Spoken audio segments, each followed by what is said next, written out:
मध्यकालीन भारत के इतिहास के अंतर्गत अभी तक हमने अपनी 6 क्लासेस पूरी कर ली हैं।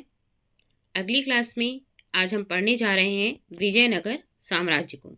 तो हमेशा की तरह आज पहले हम नोट्स को पढ़ेंगे और उसके बाद इससे संबंधित एमसीक्यूज को लगाएंगे। विजयनगर साम्राज्य की स्थापना हरिहर तथा बुक्का ने 1336 ईस्वी में की थी। उनके पिता संगम के नाम पर उनका वंश संगम वंश कहलाया। हरिहर और बुक्का काम्पली राज्य ने मंत्री थे। मोहम्मद तुगलक ने जब काम्पली को विजित किया तब हरिहर और बुक्का को बंदी बना लिया। उन्होंने इस्लाम धर्म स्वीकार कर लिया। बाद में उन्हें तुगलक सेनापति के रूप में दक्षिण भेजने का निश्चय किया। हरिहर और बुक्का तुगलक सेना के साथ काम्पिल आए और उन्होंने काम्पिली विद्रोह का दमन किया। अंत में एक संत विद्यारण्य के प्रभाव में आकर पुनः हिंदू बन गए। विजयनगर को संस्थापित करने के लिए हरिहर एवं बुक्का ने अपने गुरु विद्यारण्य तथा वेदों के प्रसिद्ध भाष्यकार सायण से दीक्षा ले ली। इस साम्राज्य के 4 राजवंशों संगम वंश, सालू वंश, तुलु वंश एवं अरायुडु वंश ने लगभग 300 वर्षों तक शासन किया। विजयनगर साम्राज्य की राजधानियां क्रमशः अनेगोंडी, विजयनगर, वेनुगोंडा तथा चंद्रगिरी थी।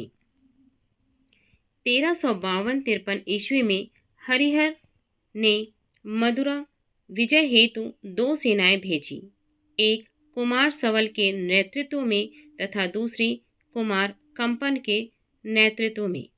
कुमार कंपन अडयार ने मदुरा को जीतकर उसे विजयनगर में शामिल कर लिया।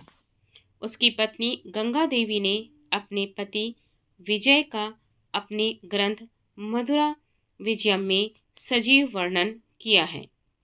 कुमार कंपन बुक्का राय प्रथम का पुत्र था। 1377 में बुक्का की मृत्यु के बाद उसका पुत्र हरिहर द्वितीय सिंहासन पर बैठा। उसने महाराजाधिराज की उपाधि धारण की। उसने कनारा, मैसूर, त्रिचनापल्ली, कांची आदि प्रदेशों को जीता और श्रीलंका के राजा के राजस्व वसूल किया। हरिहर द्वितीय की सबसे बड़ी सफलता पश्चिम में बहमनी राज्य से बेलगांव और गोवा छीनना था। वह शिव के विरूपाक्ष रूप का उपासक था।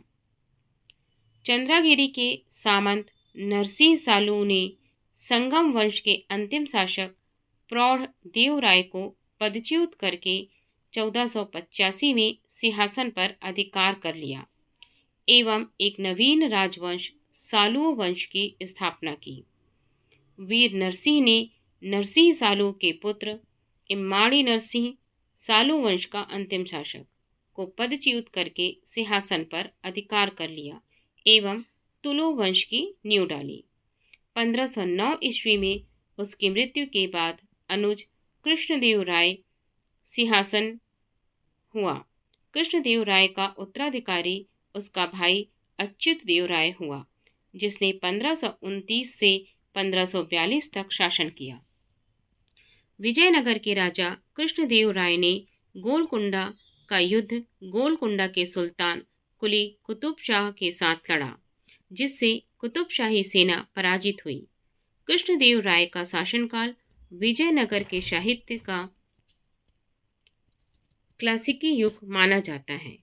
उसके दरबार को तेलुगु के 8 महान विद्वान एवं कवि, जिन्हें अष्टदिग्गज कहा जाता है, सुशोभित करते थे। इसलिए इसके शासनकाल को तेलुगु साहित्य का स्वर्ण युग भी कहा जाता है। कृष्णदेव राय ने आंध्र भोज की उपाधि धारण की थी। कृष्णदेव राय स्वयं एक उत्कृष्ट कवि और लेखक थे।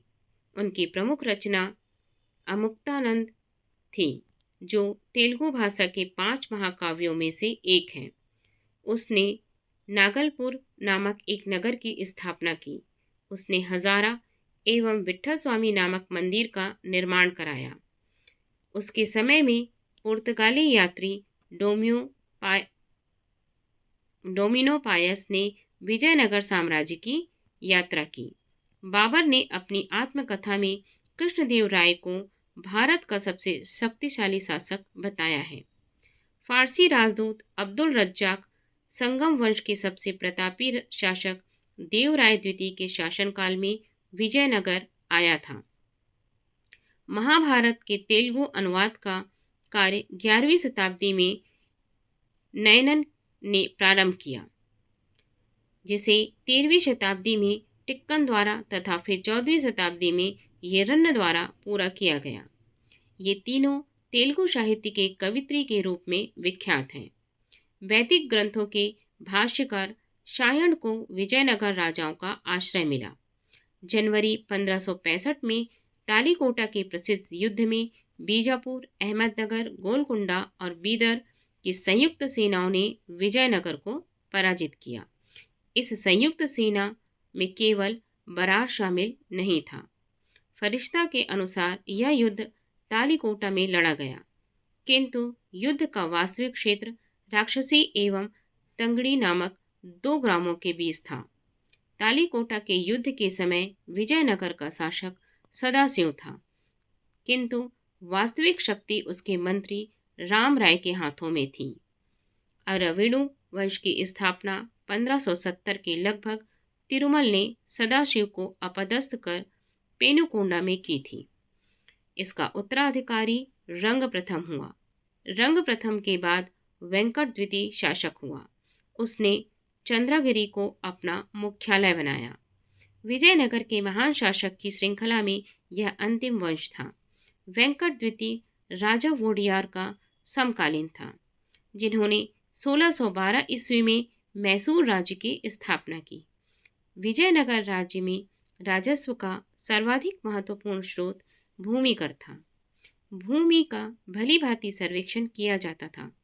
सामान्यतः भू राजस्व की दर उपज के 1/3 अंश से 1/6 अंश तक थी।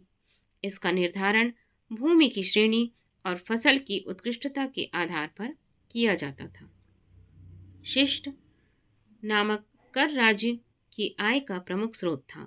केंद्रीय राजस्व विभाग को 98 कहा जाता था।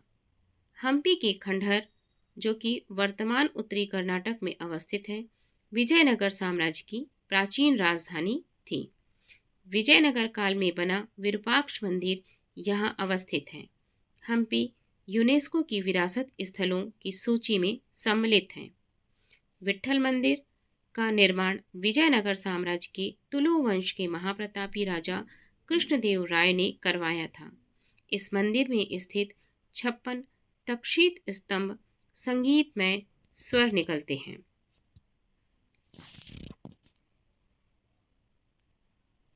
तो अब हमारा जो नोट्स था वो पूरा हुआ। अब आइए शुरू करते हैं इससे संबंधित एमसीक्यूज को। पहला प्रश्न है, विजयनगर राज्य की स्थापना की थी। बहुत ही आसान सा प्रश्न है। ऑप्शन सी, हरिहर और बुक्का ने। आइए डिस्क्रिप्शन पढ़ते हैं। विजयनगर साम्राज्य की स्थापना हरिहर तथा बुक्का ने 1336 ईस्वी में की थी। उनके पिता संगम के नाम पर उनका वंश संगम वंश कहलाया और हरिहर और बुक्का कांपिली राज्य में मंत्री थे। प्रश्न 2, विजयनगर राज्य के संस्थापक थे।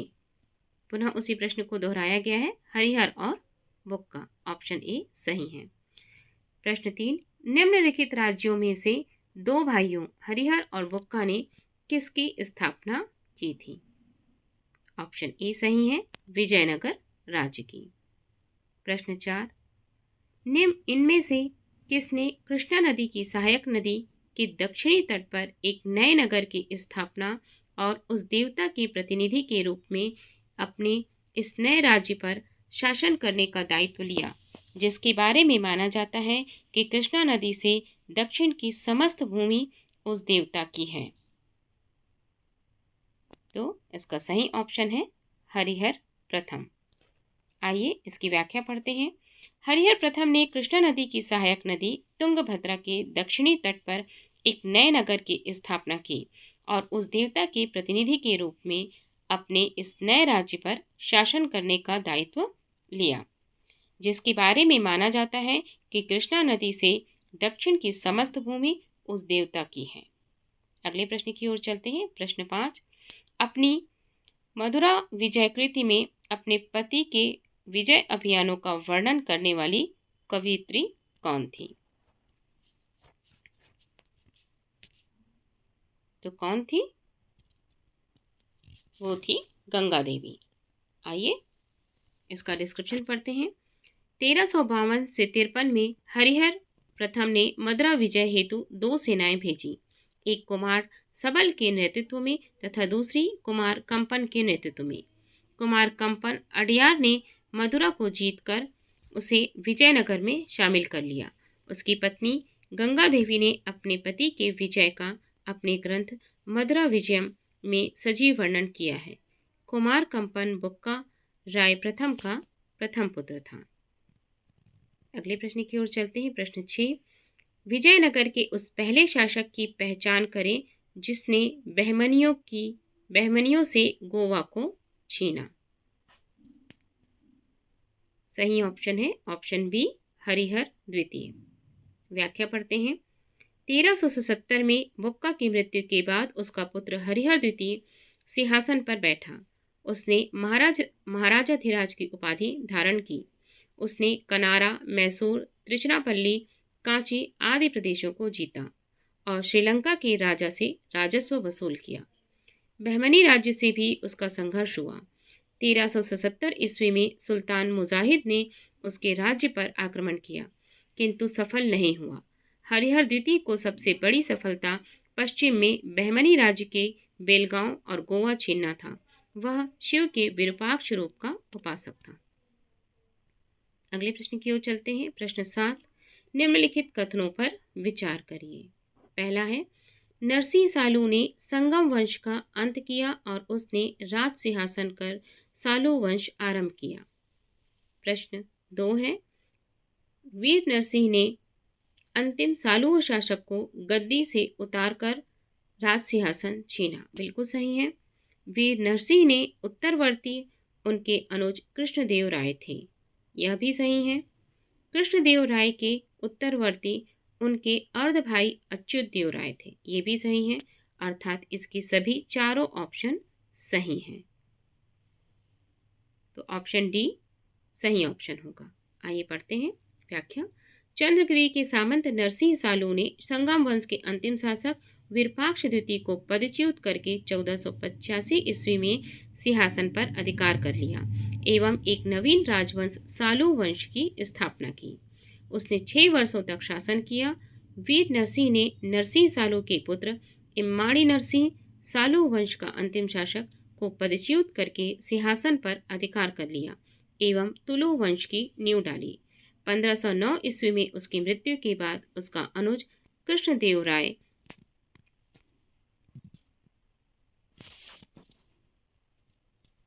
सिंहासन पर बैठा।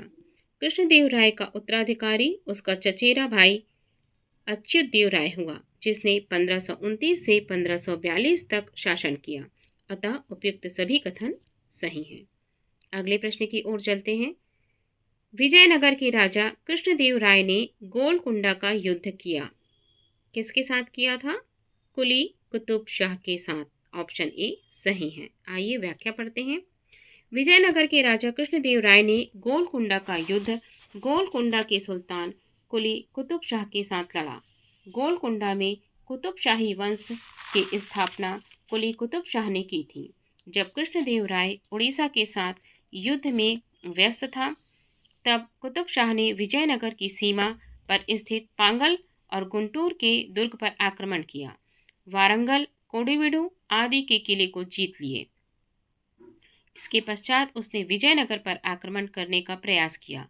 कृष्णदेव राय का कुतुब शाह के साथ युद्ध हुआ, जिसमें कुतुब शाह की सेना पराजित हुई। प्रश्न 9 की ओर बढ़ते हैं। कृष्णदेव राय के दरबार में अष्टदिग्गज कौन थे? तो कौन थे अष्टदिग्गज? 8 तेलुगु के कवि थे। आइए पढ़ते हैं इसका डिस्क्रिप्शन। कृष्णदेव राय का शासनकाल विजयनगर साम्राज्य के साहित्य की क्लासिक युग कहा जाता है। इसके दरबार में तेलुगु के 8 दिग्गज कवि रहते थे। इसलिए इस शासनकाल को तेलुगु साहित्य का स्वर्ण युग कहा जाता है। कृष्णदेव राय ने आंध्र भोज की उपाधि भी धारण की थी। अष्टदिग्गज तेलुगु कवियों ने पेंडुना सर्वप्रमुख था, जो संस्कृत और तेलुगु दोनों भाषाओं का ज्ञाता था। उसकी प्रमुख रचनाएं स्वरोचित, संभव और मनोरचित हैं। कृष्णदेव राय एक उत्कृष्ट कवि और लेखक था। उनकी प्रमुख रचना अमुक्ता माल्यात थी, जो तेलुगु भाषा के 5 महाकवियों में से एक हैं। इसके अतिरिक्त कृष्णदेव राय को कला और निर्माण कार्य में भी रुचि थी। उसने नागलपुर नामक नगर की स्थापना की। अगले प्रश्न 10 की ओर आते हैं।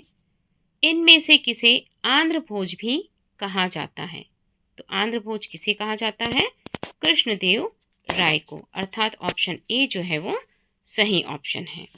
प्रश्न 12 की ओर चलते हैं। विजयनगर शासक कृष्णदेव राय के अधीन किस साहित्य का स्वर्ण युग था? तो ऑप्शन डी है। कौन सा था? तेलुगु। प्रश्न 13 की ओर चलते हैं। कृष्णदेव राय ने किस नगर की स्थापना की? तो कृष्णदेव राय ने स्थापना की थी नागलपुर की, अर्थात ऑप्शन बी जो है वो सही ऑप्शन है। प्रश्न 14 की ओर चलते हैं। निम्न कथनों पर विचार कीजिए और दिए गए कोड का प्रयोग करते हुए सही उत्तर का चयन करिए। कथन पढ़ते हैं।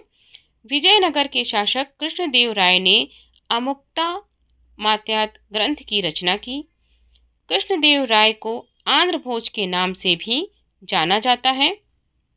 उनके दरबार को अलसानी पेंडुना नामक राजकवि सुशोभित करता था, जो संस्कृत एवं तमिल दोनों भाषाओं का ज्ञाता था। तो इसका ऑप्शन जो ऑप्शन सी है वो है कथन 1 और 2 दोनों सही हैं। आइए इसके डिस्क्रिप्शन को पढ़ते हैं। कृष्णदेव राय का शासनकाल विजयनगर के साहित्य का क्लासिकी युग कहा जाता है। इसके दरबार को तेलुगु के 8 महान कवि एवं विद्वान अष्टदिग्गज सुशोभित करते थे। कृष्णदेव राय स्वयं एक उत्कृष्ट कवि था। उसकी प्रमुख रचना अमुक्ता माल्यात थी, जो तेलुगु भाषा के 5 महाकाव्यों में से एक हैं। कृष्णदेव राय ने आंध्र भोज की उपाधि धारण की थी। उनके दरबार को अष्टदिग्गज तेलुगु कवियों में प्रमुख अल्लासानी पेडुना नामक राजकवि सुशोभित करता था, जो संस्कृत एवं तेलुगु दोनों भाषाओं का ज्ञाता था। उसकी प्रमुख रचनाएं स्वरोचित, संभवम एवं मनुचरित है। आइए अगले प्रश्न की ओर चलते हैं। प्रश्न 15। प्रश्न 15 है, विजयनगर का प्रसिद्ध हजारा मंदिर किसके शासनकाल में निर्मित हुआ था? किसके शासनकाल में निर्मित हुआ था? यह निर्मित हुआ था कृष्णदेव राय के। तो इसका ऑप्शन ए जो है वो सही है। डिस्क्रिप्शन में लिखा है विजयनगर का प्रसिद्ध हजारा मंदिर कृष्णदेव राय के शासनकाल में निर्मित हुआ था। प्रश्न 16 की ओर चलते हैं। अब्दुल रज्जाक विजयनगर आया था, तो कब आया था? देव राय द्वितीय के राज्यकाल में। ऑप्शन बी सही ऑप्शन है। डिस्क्रिप्शन पढ़ते हैं। फारसी राजदूत अब्दुल रज्जाक संगम वंश के शासन देव राय द्वितीय, जिनका कार्यकाल 1422 से 46 तक था, के शासनकाल में विजयनगर आया था। अगले प्रश्न 17 की ओर चलते हैं। फारसी यात्री अब्दुल रज्जाक भारत में किस राजा के शासनकाल में आया था? कब आया था? अभी अभी हमने पढ़ा था देव राय द्वितीय के, अर्थात ऑप्शन सी जो है वो सही ऑप्शन है। प्रश्न 18 की ओर चलते हैं। निकोलो कॉन्टी कौन था? निकोलो कॉन्टी कौन था? निकोलो कॉन्टी जो था वो इटली का एक यात्री था, जिसने विजयनगर साम्राज्य की यात्रा की थी, अर्थात ऑप्शन बी जो है वो सही ऑप्शन है। आइए चलते हैं इसके डिस्क्रिप्शन में। निकोलो कॉन्टी इटली का एक यात्री था, जिसने देवराय प्रथम के शासनकाल में विजयनगर साम्राज्य की यात्रा की थी। निकोलो कॉन्टी ने नगरों एवं मनाए जाने वाले प्रमुख त्योहारों दीपावली, नवरात्र आदि का वर्णन किया। इसने दास प्रथा का विस्तृत वर्णन दिया है। निकोलो कोंटी ने लिखा है, विजयनगर साम्राज्य में विशाल संख्या में दास हैं। जो कर्जदार अपना ऋण अदा नहीं कर पाते, उन्हें ऋणदाता द्वारा अपना दास बना लिया जाता है। अगले प्रश्न की ओर चलते हैं। प्रश्न 19, पुर्तगाली लेखक नुनीस के अनुसार विजयनगर साम्राज्य में महिलाएं निम्नलिखित में से किन क्षेत्रों में निपुण थीं? तो महिलाएं किन क्षेत्रों में निपुण थीं? कूट वाला प्रश्न है और कूट के अनुसार 1, 2, 3 और 4 सभी सही हैं, अर्थात ऑप्शन डी सही है इसका। आइए डिस्क्रिप्शन पढ़ते हैं। पुर्तगाली लेखक फर्नाओ नुनीस विजयनगर के शासक अच्युत राय के शासनकाल के दौरान भारत की यात्रा की थी। वह कुछ समय तक अच्युत राय के दरबार में भी रहा। नुनीस घोड़े का व्यापारी था। नुनीस के अनुसार विजयनगर साम्राज्य में महिलाएं कुश्ती, ज्योतिषशास्त्र, लेखाकरण, भविष्यवक्ता तथा संगीत एवं नृत्य में निपुण थीं। राजप्रसाद में रहने वाली इन स्त्रियों में से सैकड़ों को राजा लोग अपने साथ युद्ध क्षेत्र में ले जाते थे। इस प्रकार विकल्प डी जो है वो सही है। आइए अगले प्रश्न की ओर चलते हैं। प्रश्न 20, निम्नलिखित में से कौन महाभारत के तेलुगु अनुवादों के लिए विख्यात है? इसमें कूट दिया गया है, कंबन, कुट्टन, नन्नन और टिक्कन।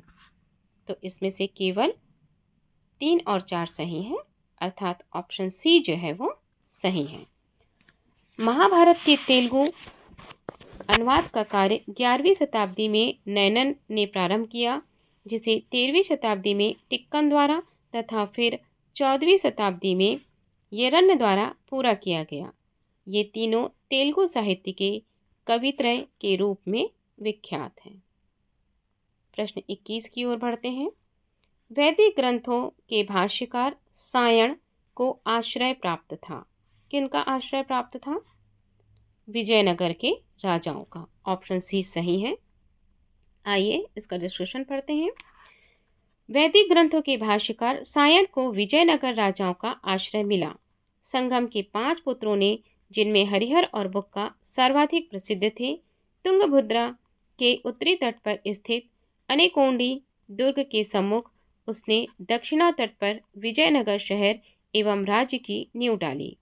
अपने इस साहसिक कार्य में उन्होंने तत्कालिक प्रसिद्ध ब्राह्मण, साधु एवं विद्वान माधव विद्यारण्य तथा उनके भाई वेदों के प्रसिद्ध भाष्यकार सायण से प्रेरणा मिली थी। अगले प्रश्न की ओर चलते हैं। प्रश्न 22, वैदिक ग्रंथों के प्रसिद्ध भाष्यकार सायण निम्न में से किस एक काल में सक्रिय थे? किस काल में सक्रिय थे? तो इसका सही ऑप्शन है ऑप्शन डी, विजयनगर साम्राज्य के राज्यकाल में वो सक्रिय थे। प्रश्न 23 की ओर चलते हैं। प्रश्न 23 है, निम्नलिखित में से किसके राज्यारोहण को अब 500 वर्ष गुजर चुके हैं? तो सही ऑप्शन है ऑप्शन बी, कृष्णदेव राय। आइए डिस्क्रिप्शन पढ़ते हैं। कृष्णदेव राज्य का राज्यारोहण 1509 ईस्वी में हुआ था तथा उसने 1529 ईस्वी तक शासन किया। वह विजयनगर साम्राज्य का महानतम राजा एवं भारत के महान शासकों में से एक था। हरिहर प्रथम एवं बुक्का विजयनगर के संस्थापक थे। पूर्वी चालुक्य वंशीय राजेंद्र द्वितीय कुलोत्तुंग प्रथम के नाम से चोल साम्राज्य का सम्राट बना। कुलोत्तुंग प्रथम चोल शासक राजेंद्र प्रथम का प्रपौत्र था। प्रश्नानुसार वर्ष 2008 में कृष्णदेव राय के राज्यारोहण के 500 वर्ष पूरे हुए थे। यद्यपि हरिहर प्रथम और कुलोत्तुंग प्रथम के राज्यारोहण को भी 500 वर्ष गुजर गए हैं। इस तरह इस प्रश्न में त्रुटि है, अतः निकटतम उत्तर प्रश्न बी ही होगा। अगले प्रश्न की ओर चलते हैं। 1565 में कौन सा प्रसिद्ध हुआ था? बहुत ही महत्वपूर्ण प्रश्न है यह। इसका सही ऑप्शन है ऑप्शन डी, तालीकोटा का युद्ध। 1565 में तालीकोटा के प्रसिद्ध युद्ध में बीजापुर, अहमदनगर, गोलकोंडा और बीदर की संयुक्त सेनाओं ने विजयनगर को पराजित किया। इस संयुक्त सेना में केवल बरार शामिल नहीं था। फरिश्ता के अनुसार यह युद्ध तालीकोटा में लड़ा गया, किंतु युद्ध का वास्तविक क्षेत्र राक्षसी एवं तगड़ी नामक 2 ग्रामों के बीच स्थित था। तालीकोटा के युद्ध के समय विजयनगर का शासक सदाशिव राय था, किंतु वास्तविक शक्ति उसके मंत्री राम राय के हाथों में थी। राम राय एक योग्य शासक था। उसने बहमनी राज्यों के मुस्लिम शासकों के मध्य फूट डालने का प्रयास किया, किंतु सफल नहीं हुआ। तालीकोटा के इस युद्ध में हुसैन निजाम शाह ने अपने हाथ से राम राय का वध कर दिया। प्रश्न 25 की ओर चलते हैं। सन 1565 में कौन सा प्रसिद्ध युद्ध हुआ था? तो अभी अभी हमने इसका पूरा डिस्क्रिप्शन सहित पढ़ा है, तो ऑप्शन डी तालीकोटा का युद्ध। प्रश्न 26 की ओर चलते हैं। प्रश्न 26 कहता है तालीकोटा का युद्ध लड़ा गया, तो किसके मध्य लड़ा गया था? विजयनगर और बीजापुर, अहमदनगर और गोलकुंडा की संयुक्त सेनाओं के बीच। ऑप्शन सी जो है वो सही उत्तर होगा। प्रश्न 27 है तालीकोटा का युद्ध हुआ था। तालीकोटा का युद्ध कब हुआ था? तो ऑप्शन बी सही है, 1565 में। प्रश्न 28 जब राजा वोडियार ने मैसूर राज्य की स्थापना की तब विजयनगर साम्राज्य का शासक कौन था? तब विजयनगर साम्राज्य के शासक थे वेंकट द्वितीय, और अर्थात ऑप्शन डी जो है वो सही ऑप्शन है। डिस्क्रिप्शन इसका आप लोग पढ़ लीजिएगा। मैं अगले प्रश्न की ओर चलती हूँ। प्रश्न 29 विजयनगर साम्राज्य की वित्तीय व्यवस्था की प्रमुख विशेषता क्या थी? तो प्रमुख विशेषता क्या थी इसकी? भू राजस्व थी। विजयनगर राज्य को विभिन्न स्रोतों से आय प्राप्त होती थी तथा भू राजस्व, संपत्ति कर, व्यापार कर, व्यावसायिक कर, उद्योग लगाए जाने वाले कर, सामाजिक और सामुदायिक कर, अपराधों के लिए आरोपित अर्थदंडों, राजस्व का सर्वाधिक महत्वपूर्ण स्रोत भूमि कर था, जिसे शिस्त या शिष्ट राय रेखा कहा जाता था। भूमि भली भांति सर्वेक्षण कर भू राजस्व वसूल की जाती थी। अगले प्रश्न की ओर चलते हैं। प्रश्न 30 विजयनगर के शासक कृष्णदेव राय की कराधान व्यवस्था से संबंधित निम्नलिखित कथनों पर विचार कीजिए। तो आइए करते हैं विचार।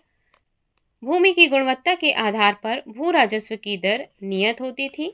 कथन 2 कहता है कारखानों के निजी स्वामी एक औद्योगिक कर देते थे। उपयुक्त कथन में से कौन सा सही है? तो उपयुक्त में से दोनों ही कथन सही है, अर्थात ऑप्शन सी जो है इसका सही उत्तर होगा।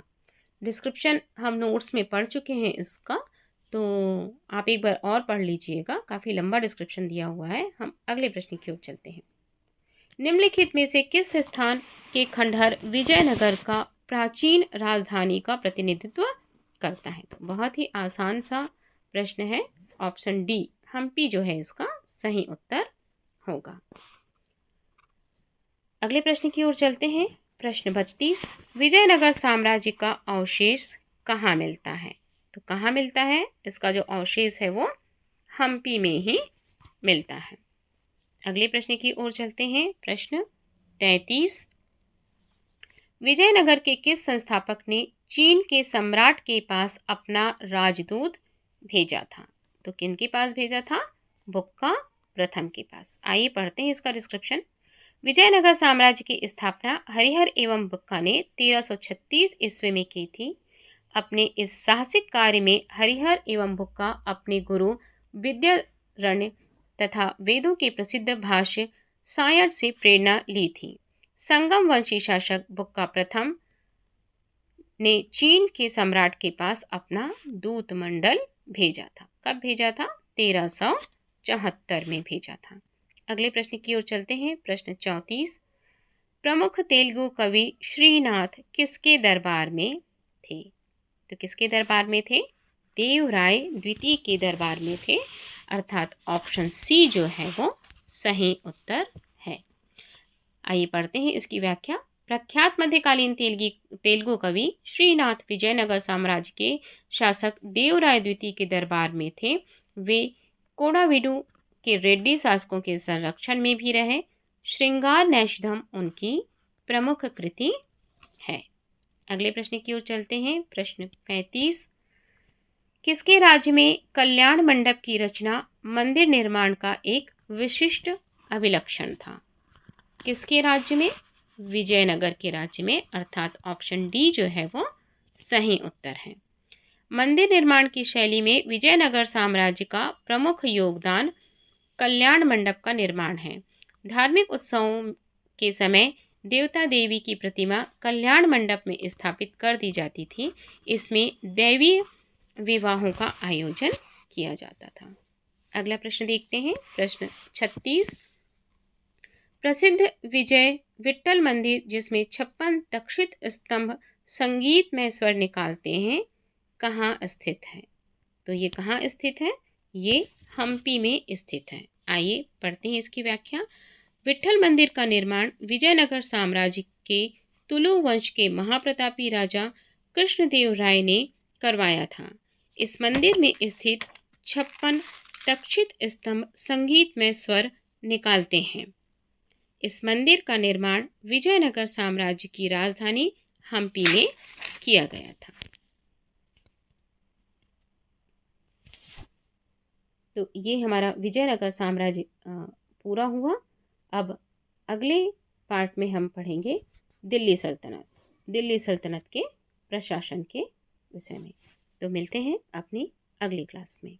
तब तक के लिए आप नोट्स पढ़ते रहिए और रिवीजन करते रहिए।